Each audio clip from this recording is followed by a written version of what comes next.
फक्त तमिळनाडूच्या राजकारणातच नाही तर भारताच्या राजकारणामध्ये एक नाव सध्या भरपूर चर्चेत आहे आणि ते नाव म्हणजे राज्याचे नवीन मुख्यमंत्री सी जोसेफ विजय. चित्रपटामधून सुपरस्टार म्हणून लोकांच्या मनावरती अधिराज्य गाजवणारा विजय आता राजकारणाच्या मैदानामध्ये उतरले आहे. आणि विशेष म्हणजे मुख्यमंत्री झाल्यानंतर त्यांच्या प्रत्येक निर्णयाकडे, त्यांच्या प्रत्येक हालचालीकडे, अगदी त्यांच्या दैनंदिन जीवनशैलीतील प्रत्येक हालचालीकडे लोकांचं लक्ष लागलं आहे. टी व्ही चॅनल असो किंवा सोशल मीडिया असो किंवा मग यूट्यूब असो, सर्वच जागेवरती एक चर्चा होत आहे. पडद्यावरती हिरो असलेला विजय थलपती खऱ्या आयुष्यात लोकांच्या अपेक्षावरती तितकाच खरा उतरणार का? विजय हे मुख्यमंत्री झाल्यानंतर त्यांच्याबद्दल अनेक गोष्टी समोर येत आहेत.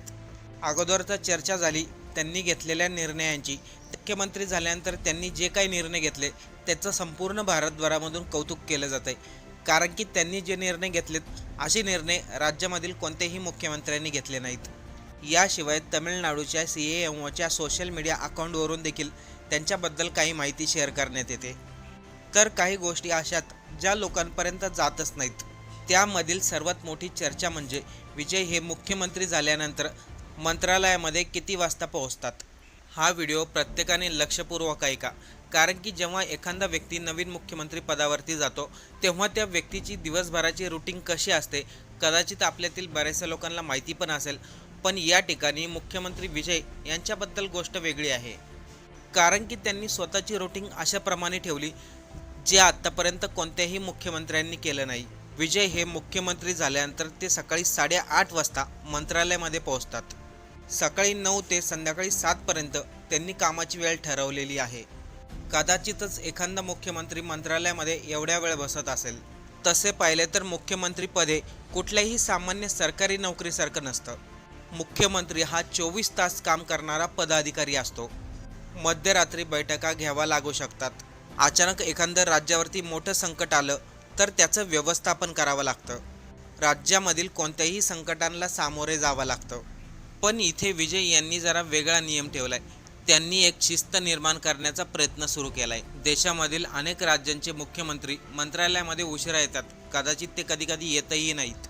महिन्यातून 10 दिवस मंत्रालयात बसत असतील, बाकीचे दिवस ते मंत्रालयामध्ये बसतच नाहीत. त्यामुळे मुख्यमंत्री स्वतः वेळेवरती येतोय ही गोष्ट चर्चेचा विषय ठरली.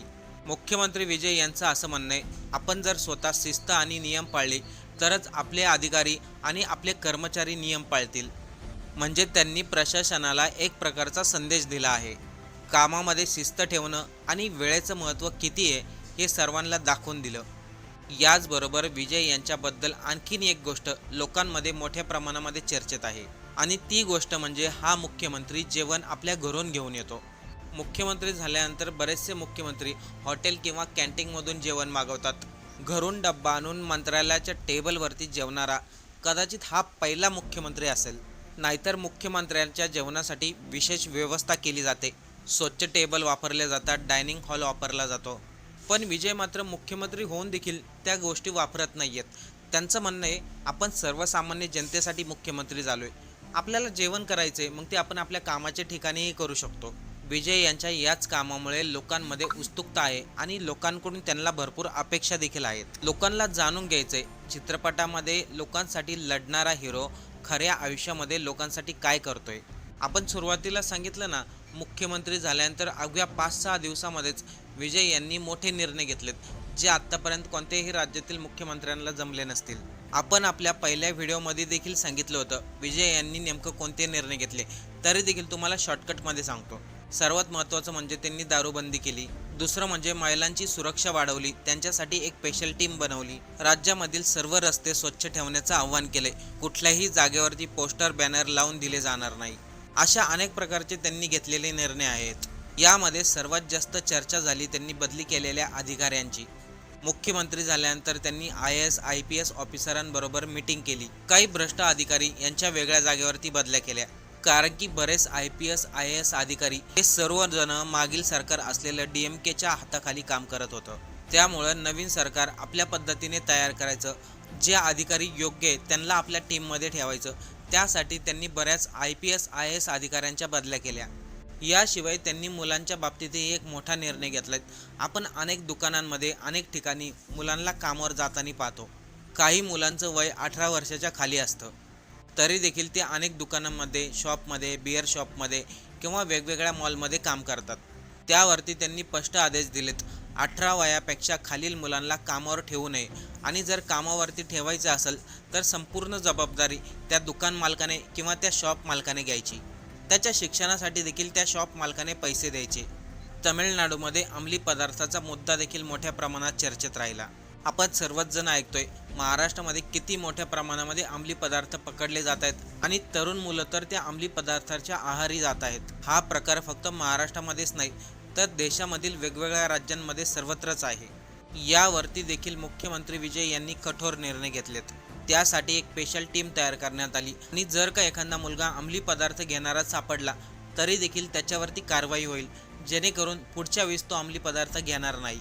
इतर राज्यामध्ये नियम आहे, जर अंमली पदार्थ घेणारा एखादा मुलगा सापडला त्याच्यावरती कारवाई होत नाही, पण विकणारा जो असतो त्याच्यावरती कारवाई होते. पण इथं मुख्यमंत्री विजय यांनी जो अंमली पदार्थाचं सेवन करत त्याच्यावरती देखील कारवाई करण्याचे आदेश दिलेत. कोणताही नागरिक पोलीस स्टेशनमध्ये गेल्यानंतर पोलिसांनी त्यांच्याबरोबर चांगली वर्तणूक करावी. त्यांची कोणतीही तक्रार असली तरीही पोलिसांनी नोंद करून घेतली पाहिजे. पोलिसांच्या कामामध्ये पारदर्शकता पाहिजे. मात्र या सगळ्या चर्चा दरम्यान एक गोष्ट लक्षात घेणं गरजेचं आहे, ते म्हणजे राज्याचे स्वतः मुख्यमंत्री ऑफिसला किती वाजता जातात, ऑफिसमध्ये किती वेळ काम करतात, लोकांच्या अडीअडचणी असतील, काही प्रश्न असतील त्याच्यावरती काय निर्णय घेतात, ऑफिसमध्ये सामान्य लोकांना भेटण्यासाठी वेळ देता येते का? कारण की विजय यांनी स्पष्टपणे आदेश दिलेत, कोणताही सामान्य व्यक्ती असो, त्याची मोठी अडचण असेल तर मला भेटण्यासाठी त्याला अपॉइंटमेंट घेण्याची गरज नाही, तो माझ्या मंत्रालयामध्ये येऊन मला भेटू शकतो. विजय यांचं असं म्हणणं आहे, लोकांनी मला मुख्यमंत्री बनवलं आणि मी लोकांनाच भेटण्यासाठी वेळ दिली नाही तर माझ्या मुख्यमंत्री पदाचा काय उपयोग? नाहीतर आजकालच्या राज्यामध्ये मुख्यमंत्र्यांना भेटण्यासाठी अपॉइंटमेंट घ्यावं लागते. एवढंच नाही तर त्यांची वेळ घेऊन देखील ते मुख्यमंत्री आपल्याला भेटत नाहीत. त्यांच्या निर्णयामुळे, त्यांच्या कामाच्या पद्धतीमुळेच तर तमिळनाडूचे मुख्यमंत्री विजय जोसेफ यांची संपूर्ण भारतभरामध्ये चर्चा होत आहे. आणि अशा व्यक्तीची चर्चा का होऊ नये, जो सर्वात वेगळं काम करत असेल, सर्व मुख्यमंत्र्यांपेक्षा वेगळे निर्णय घेत असेल. आता येणाऱ्या 5 वर्षामध्ये मुख्यमंत्री विजय लोकांचे प्रश्न सोडवतील का? लोकांच्या अडीअडचणी दूर करतील का? तमिळनाडू राज्यामध्ये मोठी सुधारणा होईल का? या सर्व प्रश्नांची उत्तरं आता आपल्याला भविष्यामध्येच पाहायला मिळतील. आपल्याला या सर्वांबद्दल काय वाटतंय, एक कमेंट करून नक्की सांगा.